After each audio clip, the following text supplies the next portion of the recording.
to have, but you had mentioned earlier in the week that DeMelo, you would expect him to be in the lineup tomorrow night. So I don't imagine it's a clear-cut decision on who to take out to make room for him.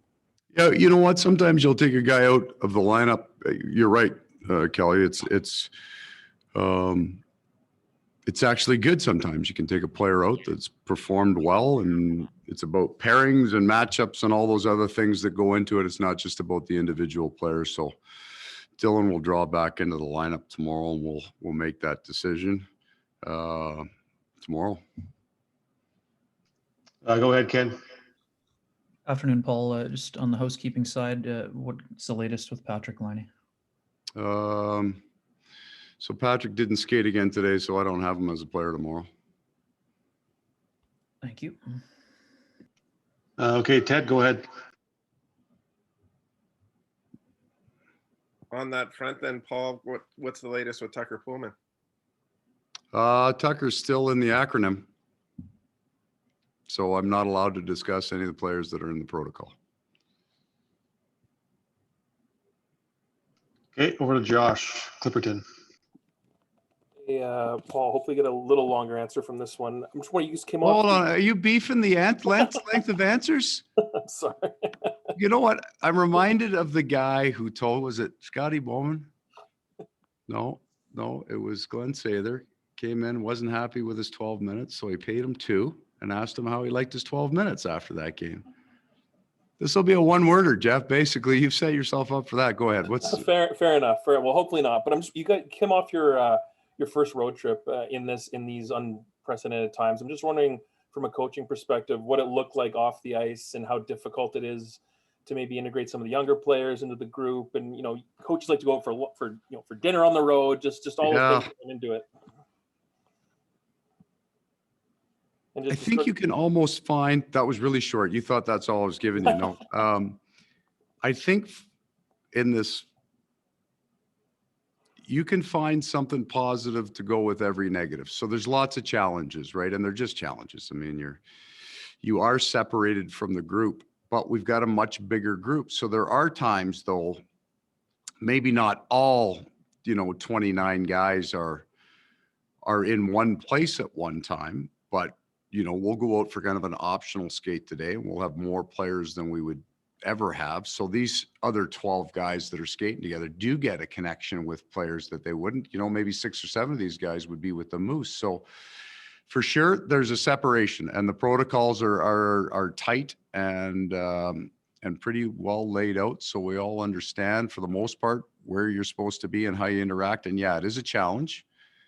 But you've got a bigger group that moves together. So over the course of a day, you're going to have some guys that are on your taxi squad that would have been with the Moose that now get to spend a little time with Mark Scheifele and Blake Wheeler, and they get to know these guys a little bit better. And, you're not actually sending a guy down every time he comes out of your lineup. So he doesn't have to go through that mental break. He's just out of the lineup, but his day doesn't change. He still gets to be around the team, sit in on the meeting. So for all of the challenges, and there are many, there can be some good, some really good interactions too with players.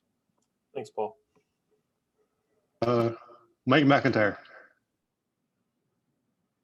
Thanks, Scott. Paul, they pay me the big bucks to ask the tough questions. Can you take us through your mindset with the glasses versus no glasses in the first 4 games? My wife, who notices these things, mentioned that you had them on, I think, in game 2, which you guys lost in Toronto, but you haven't worn them in the 3 wins. Is there something to that? Well, if there is, yeah, I mean, that's a really good. So what happened there? So the mask and the fogging is an issue for me. I don't really need the glasses for distance. I really don't need them at all. Jim Rutherford made me wear them because of my eye issue. It drove him nuts that I wasn't wearing glasses on the bench. So that's kind of how I started. And as you get a little older, at night when you're driving your car, the glasses are nice, but they fog, right? And yeah, you know what? I've in Toronto, I taped the mask to my face. I did all that stuff. I got the 2-sided tape. I got the fogging, anti-fogging stuff, and it still caused a problem. So, but I am aware of our record with the glasses. So there's no chance you're seeing them tomorrow night. Thanks. And I'm taking an awful lot of heat at home. Just so we're clear about that. Thanks. Scott Billick. Hey, good morning, Paul, or good afternoon. Sorry. Just had a question about Logan Stanley. In my opinion, had his best game of his short career last night. I know small sample size, but I guess I'm just interested. He came into the league as a first rounder. Lots of expectations are around that. Now he's 22 and he just played his first game, and so people, I guess, tend to write off a player at that point. What has he done in your mind over the last? And I mean, I'm asking about 4 years worth of looks that you've had at him, but after you've seen him now play in 3 games and the adjustments that he seemed to make last night and that he's making on the fly, with little practice, with little experience in games. I guess I'm just trying to get your kind of view on his progression, where he's at now. So there are players that you draft that are going to take longer to develop into players. It's just growing into, especially sometimes the bigger man, growing into his body, the strength and the endurance that you have to accumulate just over time. It's not a matter of just having a couple of good summers and working hard. It takes some time. And then what happened is he got kind of put on a scale relative to some of the other kids that we drafted very high. So we've been on an incredible run of our first round picks playing early in their career. Some of that had to do with where we were, right? We made the decision after the Anaheim series that we were going to get really young. So our first round picks got an easy in some ways, and they came in and they produced and developed well. So there really wasn't a point with Logan Stanley that we were overly concerned about how long it was going to take. I do think there's a possibility that the pause benefited him because he got a phenomenal stretch of training. So he came back, and he came back to camp a man, right? He gets out on the ice. We go hard and heavy for an hour and a half. He can do it. And then when we skate him at the end, he's still powerful. So that's light years from where he was. So all the things that he's capable of doing, closing the gaps, using his stick, moving the puck, now he can do those things. So for us, I'm going to say that this was like the completely normal progression for a big defenseman to develop. So we're very, very happy with his game. Not overly surprised that he's playing in the National Hockey League. I wasn't particularly worried about how long it was going to take him to get there. When you get a man that big that moves well, he's got a good set of hands on him. He's picking up the reads. He's developing into the game. You can have a real strong defenseman for a long time. It's just going to take a little longer on the way in. Go ahead, Sarah. Paul, I just wanted to follow up on Patrik. Are you still listing him as day-to-day, or is there concern that this could be something longer term given that he's been out? No, he's still on day-to-day, but I think, Brownie, did he get listed? Yeah, he's just on rosters. He can probably go on the IR today, and that wouldn't change his day-to-day status just because he's been out a week with roster movement. So, I mean, if he came in tomorrow and he got on the morning skate and he was ripping pucks and he was feeling good, he'd be in the lineup that night. But we had more tests done today. There was nothing that we didn't think, nothing new came up to that. So he's still day-to-day, Sarah. Over to Brian Munns. Paul, any update on Nate Thompson? He's going to be day-to-day as well. I don't have him in the lineup tomorrow. Okay, and just one other question too, please.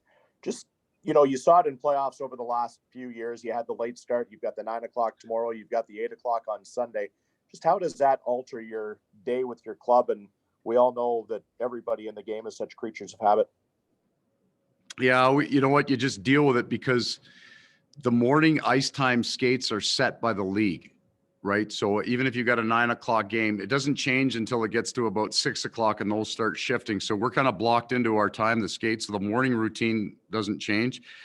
You just over time will get used to it, right? So if there's an advantage or a disadvantage, I think it's the same for both teams. No team sees 9 o'clock games enough where they can become really good at it or alter their routine. We've played with the ideas of skating later in the day trying to match kind of the morning skate and the game time gap. But the players like the morning part of their routine. So we'll keep our routine the same. It's just a later start time.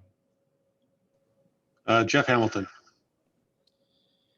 Hey, Paul, as games get more physical, or as these mini series get more physical, what makes you comfortable about the makeup of this team playing in that style of game, just with a lot of skill as games can tend to shift? And is there anyone on the bench or on the team rather that you've seen games elevate when physicality gets thrown into the mix? I think going back 3 seasons ago, we got into a game in Anaheim and we had a really young bunch of forwards at the time. So you take 3 years off all these kids that we had up front, and that was their game plan, right? Finish every check as hard as they could. And we got faster in that game. We played one of our best games of the year. We were really good at it. And I thought I saw elements of that last night, that there are going to be teams that are really, and it's not so much, hey, this is the Winnipeg Jets, let's be physical on their team.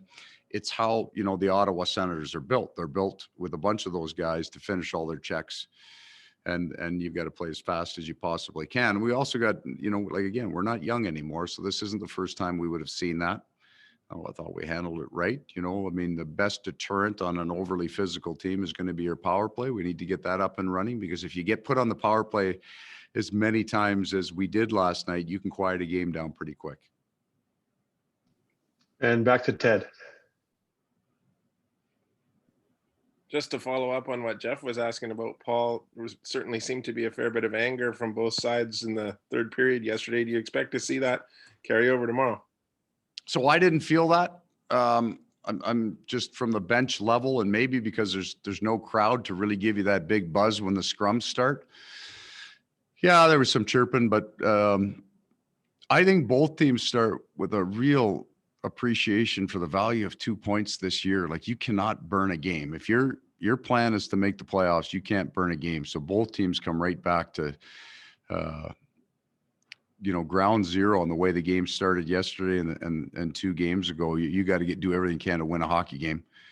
So I think it starts, it's going to be, it'll get very intense very, very quickly. And I think both first periods were hard periods. They played hard. We played hard. But I think both teams come to the rink mindful of the 2 points is the key piece to this. And Mike McIntyre, last question. Sorry, just didn't realize my hand was still up. So I will ask one though. Sure. Off here, Paul, with Nate Thompson unable to go, would it be Christian Vesalainen who comes in, and then do you just move? Does Trevor Lewis slide over to center, or how do you maybe work that? No, we're going to look at seeing Hark play center. That's how he came up to the NHL. On the call-up, he was at center ice. So Vess will draw in, but we're going to look at Jansen's in the middle. Hey guys, thank you. We'll talk again tomorrow.